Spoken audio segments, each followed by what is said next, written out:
Oh, g'day. Thanks for tuning in. Welcome back to the channel called Dad's Life.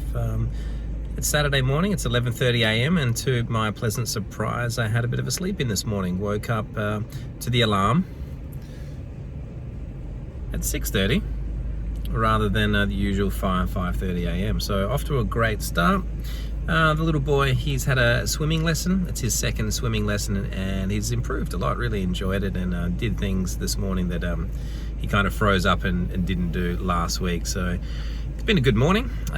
Just dropped his mum off, the wife, off at a martial arts class.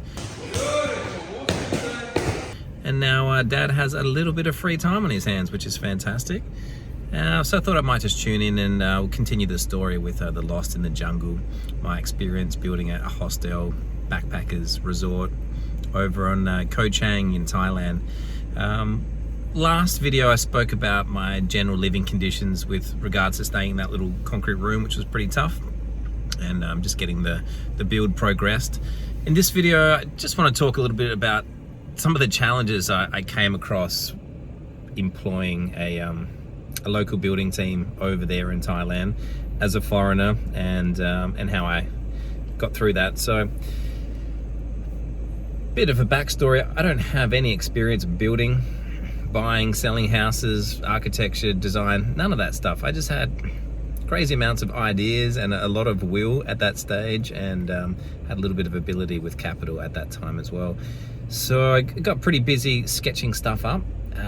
The idea was to build sort of 6 to 8 bungalows in the garden area, and the former business partner then sort of inflated that idea to, look, we need 30 rooms now and double story, and the idea got like way out of control.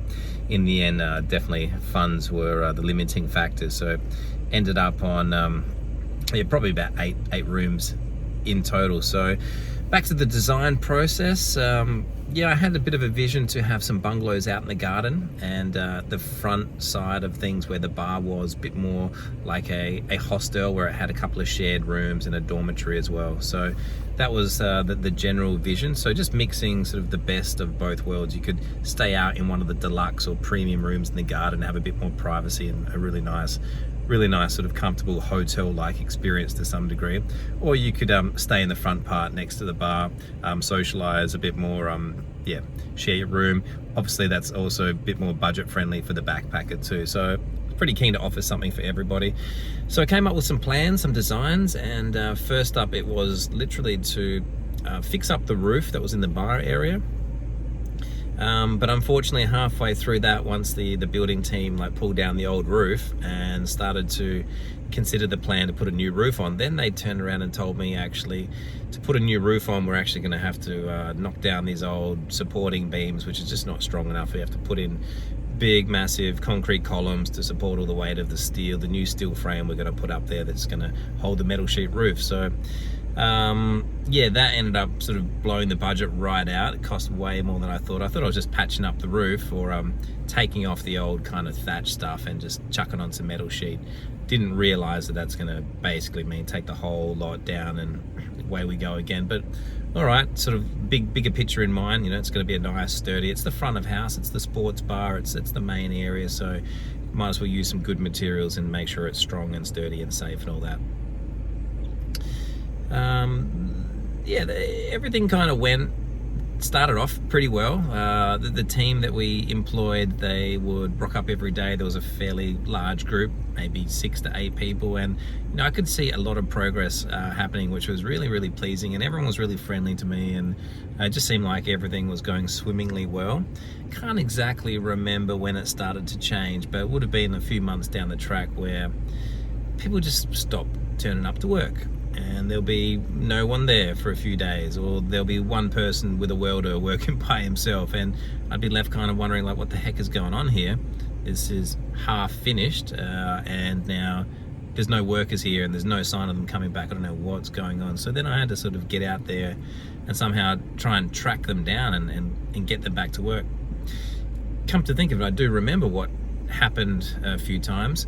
So whilst they sort of buttered me up there for a few months and there was a lot of progress, then sort of the boss of the building team would approach me and say, hey Adam, look, desperate need of money, the family doesn't have any food or something like that. Look, can you advance some money so our family can survive? So here I am thinking, well, why not? These guys have made a lot of progress, clearly struggling, want to help his family. That's great.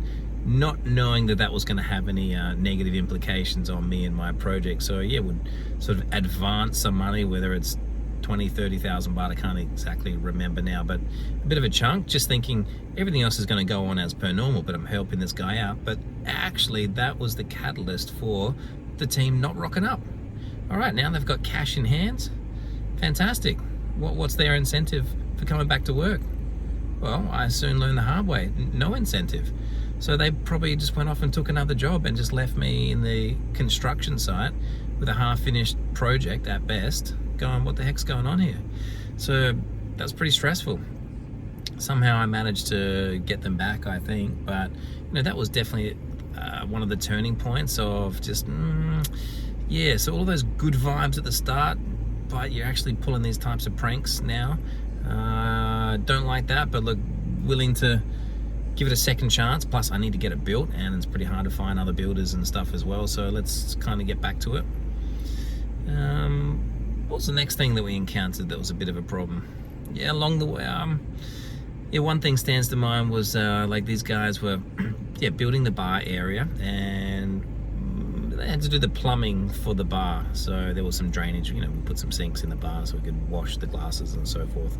And I remember after the plumbing got put in the bar, you can see the blue pipe sticking up, and then they needed to build the bar. However, the bar and the pipes didn't align, so there was actually no way of connecting the PVC plumbing pipes to the bar.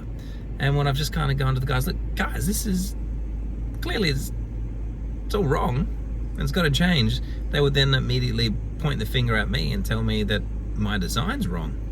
However, they've put pipes that are sticking up about 1 meter away from where they built the bar. So of course that didn't work. And in the end, what they had to do at my expense, unfortunately it cost me a fairly big chunk of money, and I didn't know how much it was going to cost, but I had to offer some money, otherwise I was once again left in a really bad situation. Offered 10,000 baht. I wish I hadn't, but anyway, I did at the time. 10,000 baht. Then they called in about 20 or 30 of their friends, and they all came over and lifted this great big heavy bar about 1 meter and aligned it with the concrete pipes. So that was another frustration. Oh my gosh. Then after that, there was some other cheeky, nice way of putting it, but other cheeky business where everything was written down on paper and translated to English and in their language as well, which happened to be Cambodian and Thai. For example, the cost of the bar is going to be X amount of money, the cost of the floor is going to be X amount of money. But then they would come in and show me that documentation. I could clearly see that things had been kind of rubbed out and rewritten. They didn't do a great job of that. I'm like, no, hang on a sec, that doesn't say that at all. I can see what it said before, but someone's changed that, and that's not okay. Essentially, they're just trying to extort more money from me. And at that stage, it just got to a bit of a stalemate where I've kind of fed up with all these little pranks and stuff that have been going on for months. But I've still got a project that's unfinished. However, there was a local guy, quite high profile person on the island, who also had some building teams. I'm going to leave his name out of this, but he had been spending a bit of time there on and off, just making sure I had all the right documentation and stuff. And it got to the point where he literally rocked up one day just when I was having this kind of a showdown with the building team, looking at this documentation going, nah, you guys are pulling some pranks here. And he came over and he looked at it and he read it and he could see clearly what I could see, and he basically told those guys, no, you guys are doing the wrong thing. It says here how much he needs to pay. But I reckon by that stage it was just the whole relationship with me and that building team was over.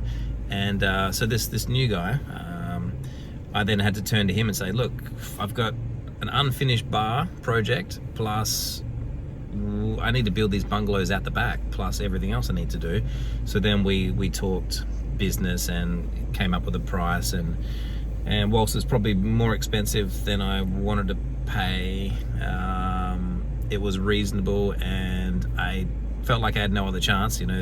Clock was ticking, high season was around the corner. I needed to finish the build in order to actually generate some business. Otherwise, I'm just going to be left with a half-finished project, which is not going to do me any good. So then a new building team comes in. They're a Thai building team, a team of 4, plus this guy as the foreman. So what was really pleasing was they'd rock up every single day. In fact, the 4 builders actually live there. They pitched tents. They brought a fridge, pitched some tents at the back, and they were on site, which was cool at the start, at least anyway. And the foreman would be there every day, liaising with me, checking my plans, making sure that things are going how I want them to go, and I could make little minor adjustments here and there. And that was fantastic. He was that in-between guy. Me, the foreigner, the Falang, the building team at the back. He was that guy that made sure there was a bit of good communication to make sure everyone's on the same page. Also during that time, since I was busy setting up the company and organizing administration side of things, visas and all that stuff, I wasn't always there, so I did have to nick off and spend time, plus I was buying materials, spend time in Bangkok and Pattaya.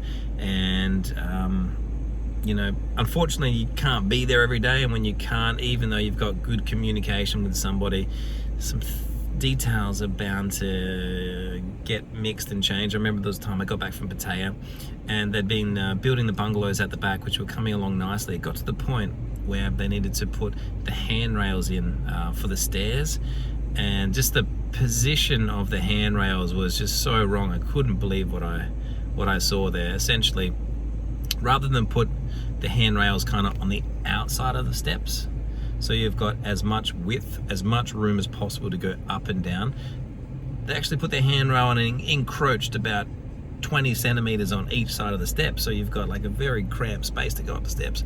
I knew that was unacceptable to me, and I just basically said, look, this has got to it's got to be done the right way. So of course that's annoying the building team. There was one hot-headed guy in that team as well who he didn't speak a lot of English, but he wasn't shy at basically abusing me in his own language, Thai, as well. But I had to stand firm, because there's no way I could accept that the stairs, the way they had built them like that. There's another instance where they just did the tiling pattern in the bathrooms, complete opposite to what was in the photos that I'd sent to the foreman, so I had to break them down and do that again. But anyway, this team, we got there, we got the job done, and we built 2 stunning bungalows out there in the garden, which I call the Deluxe and Superior Bungalows. Check them out, really proud of them. And we finished the bar project. We actually converted what was the original kitchen from the old business, and I turned that into a dormitory. Really proud of how that came along as well. And the front area, which used to be a bit of a restaurant, we extended that out and built 2 shared rooms there. Again, these are the backpacker style rooms. Really proud of how they came along as well. Eventually the bar turned out real nice. I always had the vision of having a sports bar, so really proud of that. Definitely had to have a ping pong table, and there was a pool table there already. So definitely got the job done. It was pretty challenging. Took about 6, 7, 8, 9 months, something like that. It's a bit of a blur now thinking back on it. And what else?